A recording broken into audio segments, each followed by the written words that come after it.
Bow Wow, what's good? What up, Vlad? What's poppin'? First time actually us doing a face-to-face interview. I know.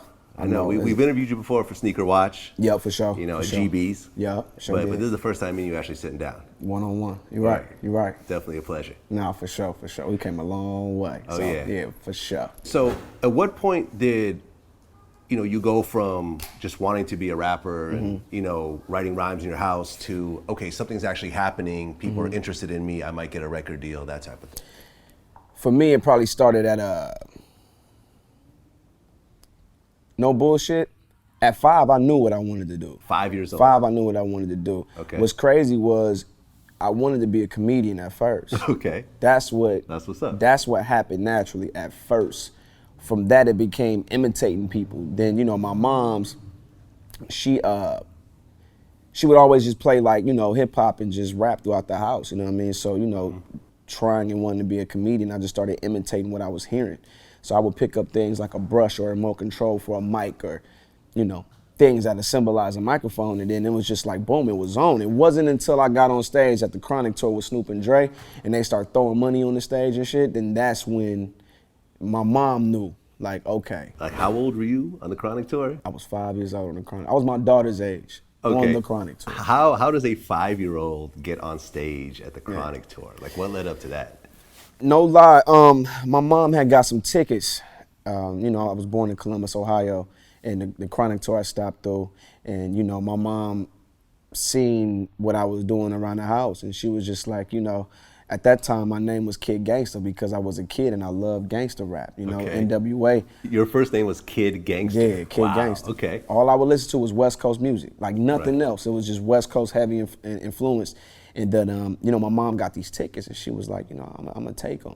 I got a young mom, so she was like, this would be dope.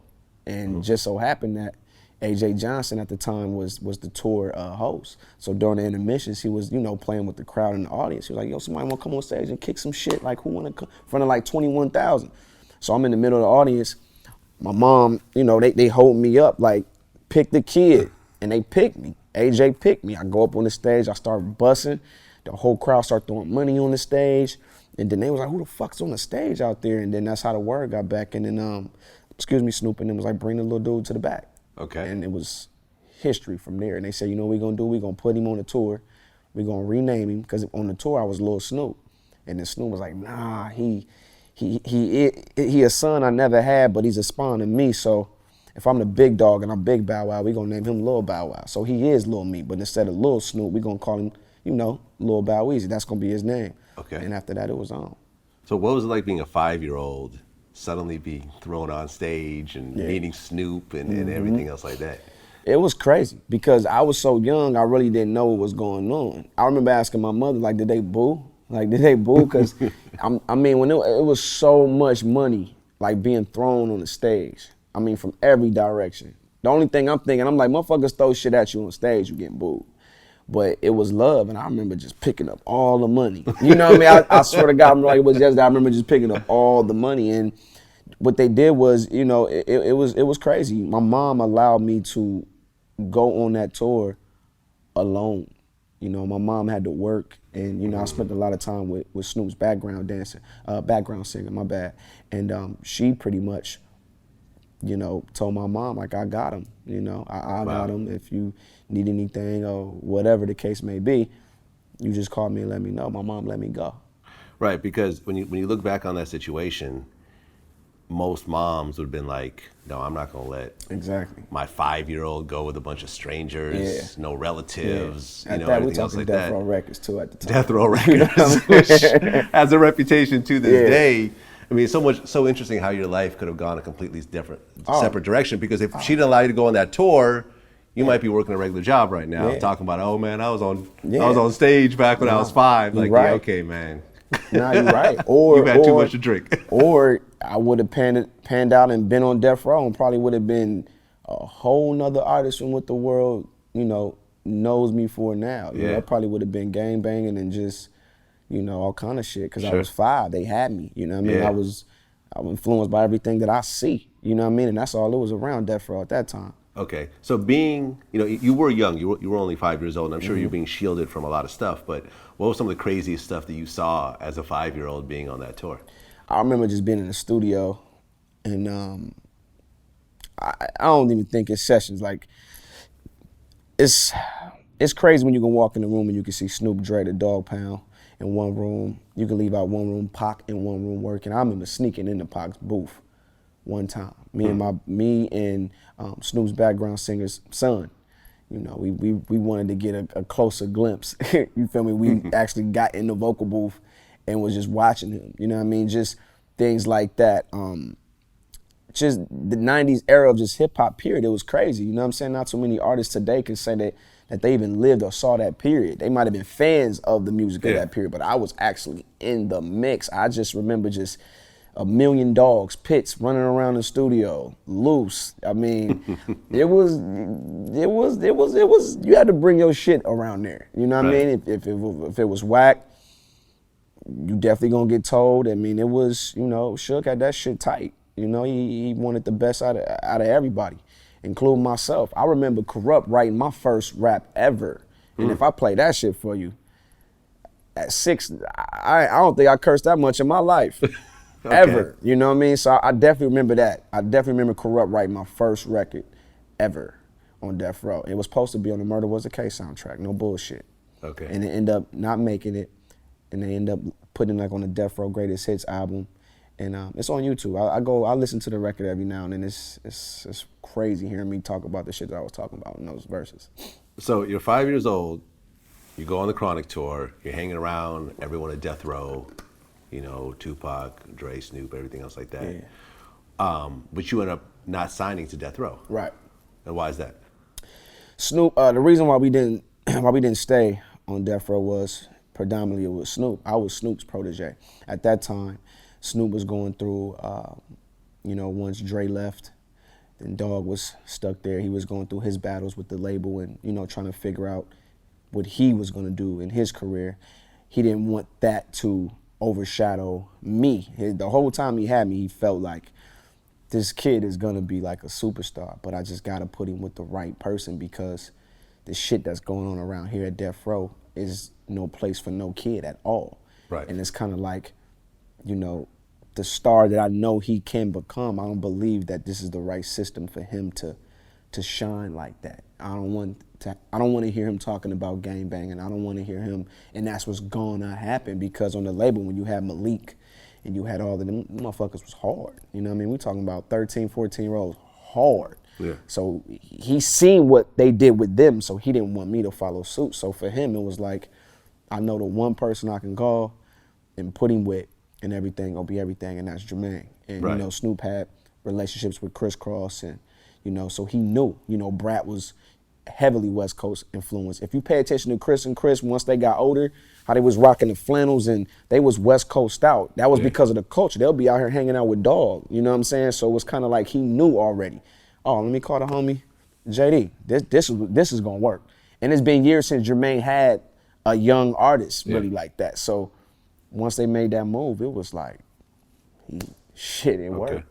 So you got introduced to Jermaine Dupri, and was it like instant, like, okay, yeah, I want to work with him, or did it take a little while? Yo, I didn't even know who the fuck Jermaine was. Okay. No lie. Right, because Jermaine was more behind the scenes. Exactly. Yeah, he was, but Jermaine was seen though. Jermaine was one of them all in the videos. Yeah, dancing. You know what I mean? Dancing for real. Yeah, JD, he was dancing. Houdini, motherfuckers. But it's he was a backup dancer. Yeah, he was a dancer. Yeah, you know what I mean? So I remember my mom, right? This was after the whole Death Row shit. I go back to Columbus. I go back to regular school for like a year, right? I'm loving it. I'm on the football field. I'm loving it. I'm playing for Reynoldsburg Junior High School and all that, my school. And my mom come down on the fence. And she like, yo, we going to Atlanta tomorrow. I'm pissed. I'm like, for what? It's like, we're going to meet with Jermaine Dupri. And at that time, I was signed to Epic at that time. Oh, so you already had a record deal? Yeah, I had a deal. I had a deal. Steve Perdome signed me, and who is still like in my life to this day. And he played a big part in getting me to Jermaine from Snoop, because Steve Perdome and Snoop were cool. And I just remember my mom telling me, we going to Atlanta tomorrow. And I was just really, really pissed because I felt like I gave it a shot. It ain't worked. I spent 4 years in LA. fuck it, I'm gonna just go back to being a kid and doing it like this. And then when she told me who it was, I didn't know who he was. I needed to see the face of the name. And she said, he found Crisscross. Right then, I was like, I really don't want to meet dude. Because growing up, I didn't like Crisscross. Because I always felt like that was my spot. You know what I mean? That was supposed to be me. You know, at 5 and 6, that's how I felt. And it wasn't until I got down to Atlanta. I remember checking into the Hyatt Hotel in Buckhead, Jay-Z in the lobby. This when Money Ain't a Thing is like on fucking fire. Right, that was the Jay-Z Jermaine Dupri collab. There you go. Then that night they had a show. And I remember just sitting in the room all day, and I was pissed at this dude. I mean, Jermaine flew me in, had me sit in the hotel room all fucking day. And he pulls up in his black Bentley. And then when I saw his face, I said, I know exactly who dude is now. And the first question I asked Jermaine was, what kind of car is this? Well, I got a B on it. You know, he was like, nah, that's a Bentley. I'm like, man, I ain't never heard of that shit before. I ain't never seen no car with just a B on it. Like, this shit crazy. And I kind of, from there, it was just, you know, that's pretty much where Bow Wow really spawned from. I came to him ready, but I learned a lot from Jermaine, a lot from JD. Right. I mean, I think a lot of people don't give Jermaine enough credit. They don't. Because he really is one of the musical geniuses in R&B, hip hop. Yeah. You know, one of the big creative forces behind Mariah Carey. Yeah, for sure. I mean, this guy sold hundreds of millions of records. Always gets overlooked. We talk about that all the time. Why we get overlooked like that at times, and we know why. Why? It could be for personal reasons. You know what I'm saying? A lot of these dudes got egos. It can stem from girls. You know what I'm saying? Maybe this dude feel like he on fire, he's hot, he's super on fire, or whatever the case may be, and then, you know, one little thing could trickle that. But you might even have more success than me, but one little thing could make you not fuck with me or make you not really like me. I bring it to Jermaine's attention all the time. I can't stand when I watch, like, you know, all the big wigs in the game and they run down all these Leors and they run down all these names and they always skip over Jermaine. I always ask him, I'm like, JD, man, what the fuck? Like, that should be pissing me off. Like, I really don't be liking that shit. And he'd be like, nah, it's cool, I'm used to it. Yeah. They not supposed to like me. It's been like that since day one. It's cool, I accept it, but we really know why, though. It's a lot of jealousy. It's a lot of history, a lot of things that have transpired to where, you know, it make them not really like JD, but you gotta fuck with him because he an icon, he a legend. So you signed to So Def? Yeah. Okay. And that's still under Epic? At that time, everything had switched to Columbia, so it was So Def Columbia. Columbia, okay, but it was still the same. Epic, Columbia, company. Sony, it was all, there you go, yep. Just got upstream, basically. Okay, so you guys work on your album. How long did it take to actually put the whole album together? My first album, it took forever. JD wanted to go shopping all the time. He wanted to take me to Lenox Mall all the time. I'm like, this shit cool, but like when we get in the studio, I remember asking him that all the time. Like, yo, when we getting in the studio? That's all I wanted. I'm like, this shit cool, but I just really want to be in the lab. My first album, Beware of Dog, it took us 3 weeks. 2-3 weeks. All my albums I ever done. Okay. All a month or less. Okay. All of them. Jermaine Dupri did all the music? My first album, Jermaine produced. Second album, Jermaine and Pharrell produced. Third album, no Jermaine Dupri at all. Okay, so first album, Jermaine does the whole thing. 2-3 weeks later, you guys put it together. You put it out, and it goes how many times platinum? Triple. Triple platinum. That's the plaque we see right behind you here. But we started off at 20,000. I sold 20,000 records the first week. First week? Yeah, first week I sold 20,000 records. I mean, right now 20,000 ain't bad, but back then 20,000 was horrible. Yeah. That was like, okay, let's just cut our losses. Usually, most labels at that point would say, okay, let's cut our losses and move on to something else. Yeah. So what made the label say, we got something here? Oh, those God. 20,000? It was the star power. No bullshit. Okay. It was something that they never seen since NSYNC, Backstreet Boys. But we talking about a black boy. You know what I mean? This shit ain't never, before Bieber. Yeah. And, you know, that's my little partner, but the shit that I was doing when I was a teenager when I first came out was ridiculous. Right, and you were how old when the first album came out? 13. Okay. Stuck on malls. Like, fucking chased out. We stuck on top. We can't get down. Because it's the only way we can get out the store is to climb out the exit. Like, this shit was real. And I think once the label saw the shit, like, yo, he's getting shut down, we making news, kids getting hurt, to the label, they like, wait a minute. Okay. We got some special shit. There's no one he's not in a group. He's just one person. Yeah. This is unheard of. He's like the little Michael Jackson all over. Like, the shit was crazy. Girls crying and fainting. They knew it was something special. It's funny that you say that because I remember getting into a conversation with Free, you know, formerly of 106 Park. Yeah. And I asked, you know, who was the biggest reaction you've ever gotten as a guest on 106 and Park? She said Bow Wow.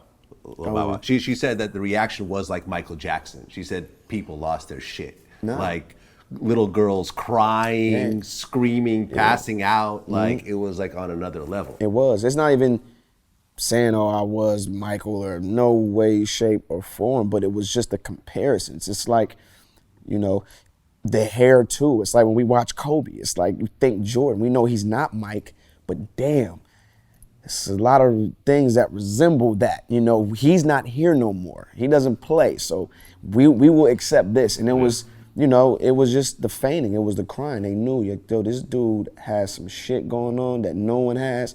And if we can just keep pounding, keep working, keep his ass on that road, get him on the tour, it's gonna grow. And this shit went from 20,000 to 100 to the Grammys with Madonna, and then we have 300.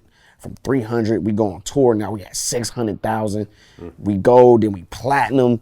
Then once we hit 1 million, the shit just kept, it was steamrolling. It was rap. Then I went on tour. The first tour I ever did, a lot of people don't know this, was NSYNC.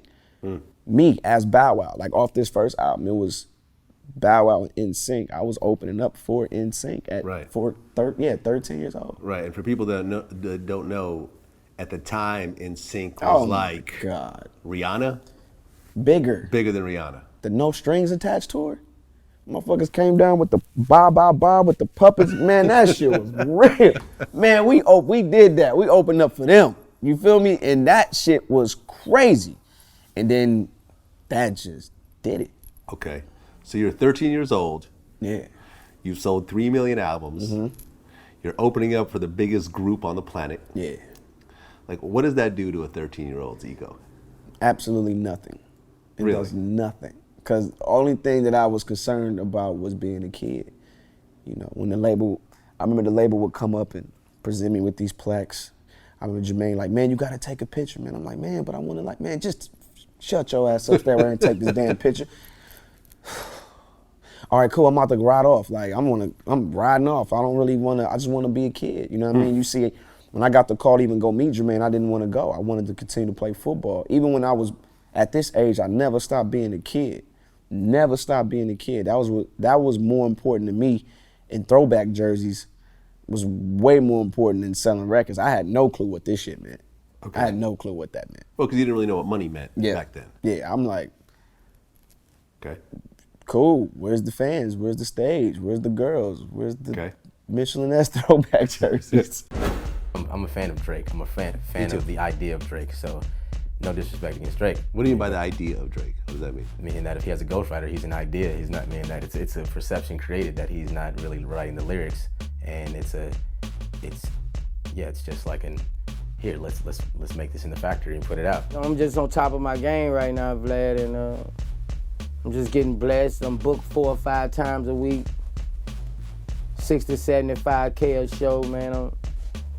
I'm winning right now, man, and I'm just steady trying to increase my hustle.